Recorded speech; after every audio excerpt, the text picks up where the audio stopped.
Mulheres que falam. Apresentação: Thaís Seragucci. Bom dia, uma ótima quinta-feira para todo mundo que está aí em casa escutando a gente. Mais um programa Mulheres que Falam com uma convidada super especial que vai falar de um assunto muito importante.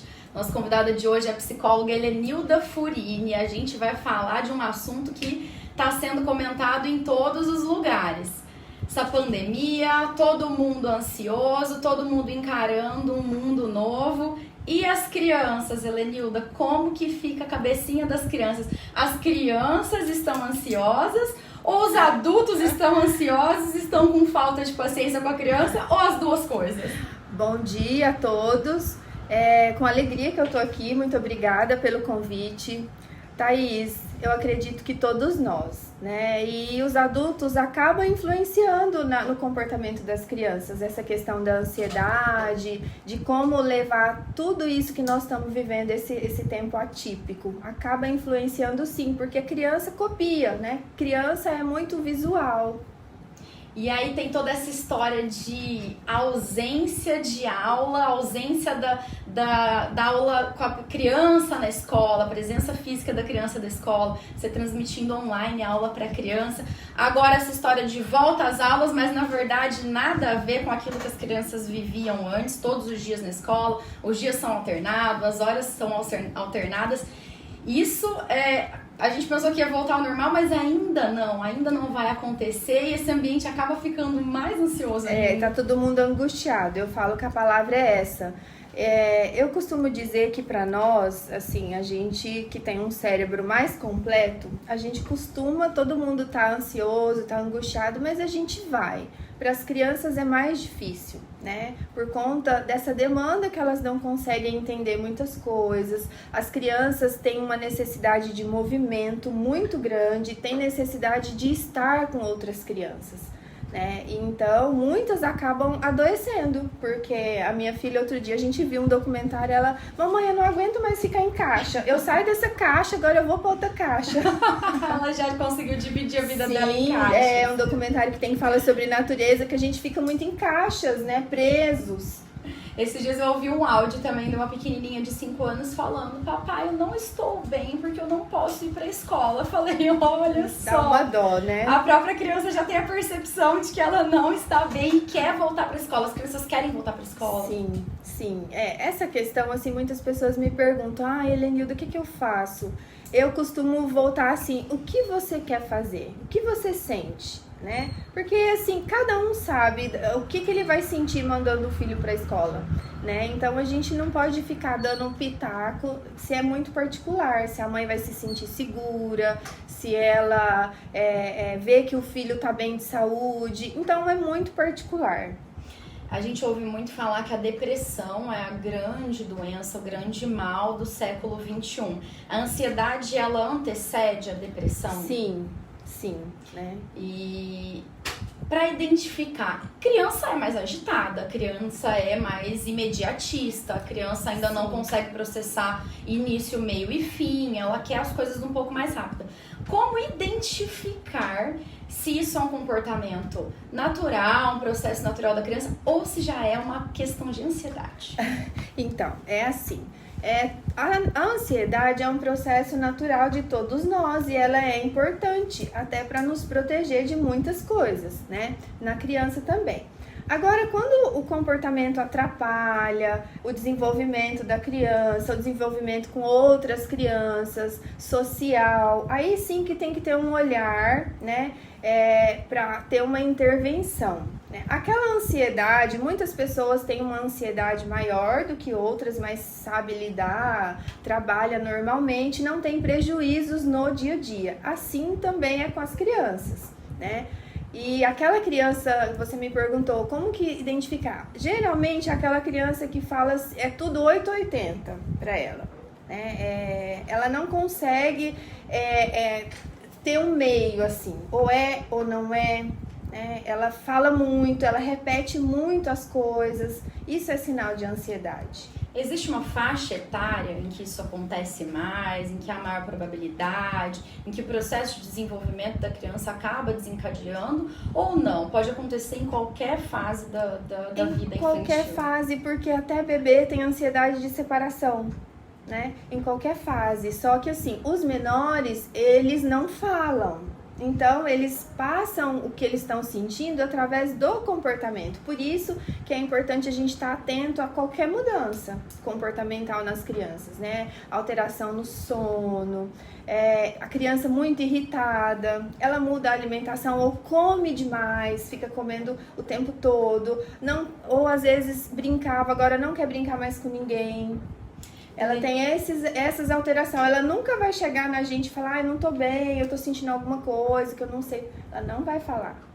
Até essa questão de é preciso observar a criança para poder identificar, é um pouco óbvio que a gente ficou muito mais em casa no período de pandemia, a gente ficou muito mais próximo às pessoas que coabitam o mesmo local. Pais, mães, familiares tiveram mais contato com as crianças do que normalmente tinha. A criança ia para a escola, a criança ia para a creche, a criança ficava brincando, a criança ia para casa do amigo. Isso também ajuda a identificar, você acompanhar a criança mais de perto, presenciar, passa mais tempo do dia, ajuda a identificar? Sim, com certeza. Agora, eu fico preocupada, Thaís, com uma coisa.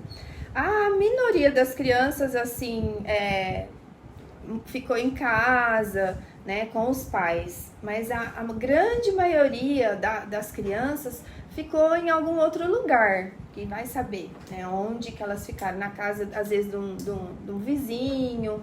Então, assim, tem muitas coisas que a gente precisa prestar atenção, né, se essa criança tá bem, o que ela chega de lá, como que ela chega desse lugar.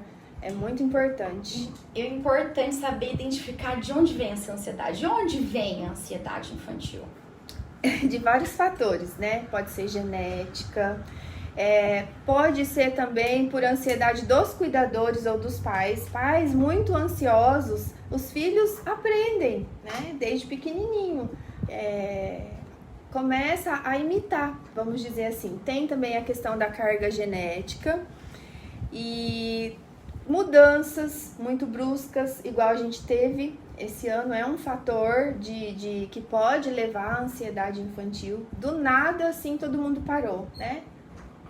Do nada. Eu tô falando bastante desse assunto. A Helenilda, ela é formada em psicologia, ela tem especialização em educação e estuda muito a convivência parental, né? A educação parental. O ambiente, ele influencia em todo mundo na família. A família é ansiosa, em geral a criança é ansiosa.